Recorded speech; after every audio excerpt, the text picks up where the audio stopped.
بسم اللہ الرحمن الرحیم اعوذ باللہ من الشیطان الرجیم بسم اللہ الرحمن الرحیم اللہم صلی علی محمد وعلی محمد ولما فرغت من ذکر المبنی علی الضم ذکرت المبنی علی السکون۔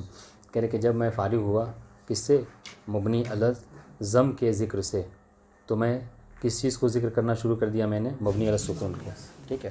ومثلت لہ بمن و کم، اور مبنی علی السکون کے لیے جو میں نے مثال پیش کی کس چیز کی؟ کم اور من کی، کہ یہ کم اور من ان حروف میں سے ہیں کہ جو ہمیشہ کیا ہوتے ہیں؟ مبنی ہوتے ہیں۔ عفواً یہ کم اور من ان اسما میں سے ہیں کہ جو ہمیشہ مبنی علی السکون ہوتے ہیں۔ جیسے مثال دے رہے ہیں، تقول جاءنی من قاما، ٹھیک ہے، میرے پاس آیا وہ کہ جو کھڑا تھا۔ یہاں پہ من کیا ہے؟ فاعل واقع ہو رہا ہے، ٹھیک ہے۔ تو ہونا چاہیے تھا کہ فاعل مرفوع ہوتا ہے، لیکن اس کے باوجود بھی کیا ہے؟ یہ چونکہ مبنی ہے اور اس کی حالت جو بدلتی نہیں ہے، اس لیے یہاں پر اس کو محلن کیا کہیں گے؟ فی محل رفع فاعل ہوگا۔ بات واضح؟ من مبنی علی السکون فی محل رفع فاعل۔ ورأیت من قاما، یہاں پہ من جو کیا ہے؟ رأیتو کے لیے وہ مفعول بہ واقع ہو رہا ہے، فعل و فاعل رأیتو، اور من جو کیا ہے اس مفعول بہ۔ لیکن کیا اعراب کیسے کریں گے آپ؟ یہاں پر اس کو جو کیا معرب نہیں کہیں گے، بلکہ یہ کہیں گے کہ رأیتو فعل و فاعل اور من کیا ہے؟ مبنی علی السکون فی محل نصب مفعول بہ۔ بات واضح ہے؟ اس طریقے سے ومررت بمن قاما، ٹھیک ہے، فعل و فاعل با حرف جر، من کیا ہے؟ ہاں، من کہیں گے مبنی علی السکون فی محل جر، ہاں کیا ہے؟ مجرور بمن۔ واضح انشاءاللہ۔ تو آپ کہنے کا مقصد کیا ہے؟ کہنے کا مقصد یہ کہ دیکھیں تین مثالیں دی ہم نے، کہیں پہ فاعل ہے، کہیں پہ جو ہے کیا ہے منصوب ہے، کہیں پہ مجرور ہے، لیکن اس کے باوجود بھی وہ اپنی ایک حالت پر جو کیا ہے باقی ہے۔ کیوں؟ اس لیے کہ یہ مبنی علی السکون ہے۔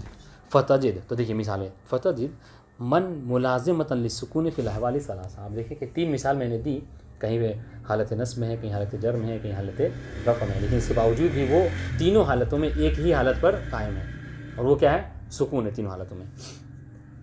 وقضا تقول، کہہ رہے کہ ایک اور مثال سنیے، ہاں، کم مالو کا، کتنا مال ہے آپ کے پاس، ہے نا؟ تو یہاں پر کیا ہے؟ کم مبتدا۔ وکم عبدن ملکتا، یہاں پر کیا ہے؟ ملکتا کے لیے مفعول مقدم ہو رہا ہے۔ وبکم درہم اشتریتا، مجرور۔ کہہ رہے فلفظۃ کم فی المثال الاول، پہلی والی مثال میں، پہلی والی مثال کون سی؟ کم مالوکا میں، کیا ہے یہ؟ کہہ رہے ہیں فی موضع رفع بالابتداء۔ یہ آپ کیسے ترکیب کریں گے اس کی؟ کہیں گے کہ کم کیا ہے؟ مبنی علی السکون فی حالت رفع مبتدا۔ واضح انشاءاللہ؟ ہاں، فی موضع رفع الابتداء کیا کہیں گے؟ ان سیبوئے، سیبوئے نے کہا ہے کہ یہ کیا ہے؟ کہ یہ مفعول، یہ کیا ہے؟ مبتدا ہے۔ واضح انشاءاللہ؟ کم مالوکا میں سیبوئے نے کہا کیا؟ کہ کم حالت رفع میں مبتدا ہے۔ وعلی الخبریہ عند الاخفش، اخفش نے کہا کہ نہیں، یہاں پر کم جو ہے کیا مبتدا نہیں ہے، بلکہ کیا ہے؟ یہ خبر مقدم ہے، اور مالوکا جو کیا ہے؟ مبتدا مؤخر ہے۔ بات واضح ہے؟ لیکن کہنے کا مقصد کیا ہے؟ چاہے آپ سیبوئے کی بات مانیں، اس کو مبتدا کہیں، یا اخفش کے نزدیک اس کو خبر کہیے، دونوں نحوی ہیں۔ ہاں، کہنے کا مقصد یہ ہے چاہے مبتدا یا خبر ہونا یہ چاہیے تھا کہ مرفوع ہو، لیکن چونکہ یہ وہ مبنی ہے، مبنی علی السکون ہے، اس لیے کیا ہے؟ یہ اپنی حال پر باقی ہے، یہ کبھی تبدیل نہیں ہوتا۔ وفی ثانی، یعنی جو مثال ثانی ہے اس میں کیا، کون سی مثال ہے؟ مثال ثانی کم عبدن ملکتا، ٹھیک ہے، فی موضع نصب علی المفعولیہ۔ آپ اس کی جب ترکیب کریں کیا کہیں گے؟ کم مبنی علی السکون فی محل نصب مفعول بہ بالفعل الذی بعدہ، کس فعل سے؟ اس فعل سے کہ جو اس کے بعد میں ہے۔ کون سا ہے فعل؟ ملکتا، ٹھیک ہے۔ وفی الثالث، جو تیسری مثال ہے کون سی؟ وہ بکم درہم اشتریتا۔ بات واضح ہو رہی ہے؟ ہاں، کہ آپ اس بار سن لیجیے گا درس کو، کہہ رہے وہ بکم درہم اشتریتا، تیسری مثال، کہ دیکھیں با کے حرف جر ہے اور کم جو کیا ہے؟ محلن مجرور ہے۔ کیوں؟ اس لیے کہ یہ کیا ہے؟ مبنی علی السکون ہے۔ وفی فی موضع خفض بالباء وہی ساکنۃ فی الاحوال الثلاثہ کا مطلب ہے۔ تیسری پہلی جو اس سے پہلے تین مثال دی اس میں بھی دیکھیے تینوں حالتوں میں ساکن ہے، یہاں پر دیکھیے تینوں حالتوں میں ساکن ہے۔ ولما، بات واضح ہو گئی؟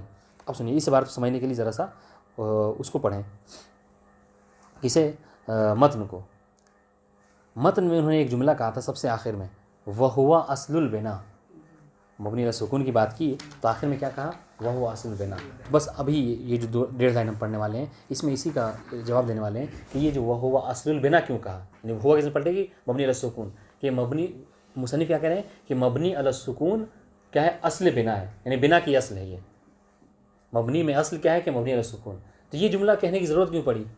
تو وہی والی بات جس سے پہلے ہم عرض کیا سامنے، کیا مبنی علی السکون یہ وہو اصل بنا، یہ جملہ کہنے کی ضرورت اس لیے پڑی کہ انہوں نے کیا کیا، مبنی علی السکون کو جب کہا تھا اسم کی 4 قسمیں ہے نا، عفوا مبنی کی 4 قسمیں ہیں، مبنی علی الکسر، مبنی علی الضم، مبنی علی مبنی علی الکسر، مبنی علی الفتح، مبنی علی الضم، مبنی علی السکون.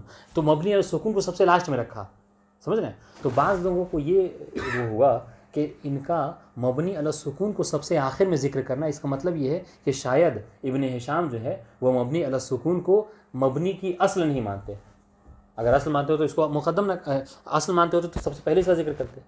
اس کا ذکر نہ کرنا اس بات کے لیے کہ شاید یہ مبنی کی اصل اس کو نہیں مانتے، مبنی کی فر مانتے ہیں. تو انہوں نے کہا کہ نہیں بھیا، ہمارا لکھنا کوئی قرآن نہیں ہے کہ جس کو ہم کبھی کسی کو مقدم نہیں کر سکتے، کسی کو مؤخر نہیں کر سکتے. ہو سکتا ہے کہ ہم کیا کسی کو مؤخر کر سکتے ہیں، تو ہم یہاں پر مبنی علی السکون کو مؤخر کر رہے ہیں، سب سے لاسٹ میں کر رہے ہیں. لیکن اس کے باوجود بھی ہم اس بات کے قائل ہیں کہ مبنی علی السکون ہی کیا ہے؟ بنا کی اصل ہے. بات واضح ہو گئی ہے؟ اب دیکھیں عبارت ولما ذکر مبنی علی السکون متاخر، جب ہم نے ذکر کیا مبنی علی السکون کو متاخر سب سے آخر میں، کیوں؟ سب سے پہلے مبنی علی الکسر کا ذکر کیا، پھر فتح کا، پھر ضم کا، سب سے لاسٹ میں مبنی علی السکون. ہاں تو خشیت فی من وہم من یتوہم، ہو سکتا ہے کہ کوئی وہم کرے میرے اس تاخیر سے، کوئی یہ وہم کرے کہ ہو سکتا ہے کہ ان کا یہ قول ہو، ان کا یہ ماننا ہو کہ مبنی علی السکون بنا کی اصل نہیں ہے. تو کہ اسی توہم کو دور کرنے کے لیے، ٹھیک ہے، کیا کیا میں نے؟ فدفعت ذلک الوہم، میں نے اس توہم کو دور کرنے کے لیے یہ جملہ کہا، کیا؟ وہو اصل البنا، کہ مبنی علی السکون ہی کیا ہے؟ ہم بھی اس بات کے قائل ہیں کہ مبنی علی السکون ہی، دوسرے نحوی کی طرح ہم بھی قائل ہیں کہ مبنی علی السکون ہی بنا کی اصل ہے. بات واضح انشاءاللہ. وَأَمَّا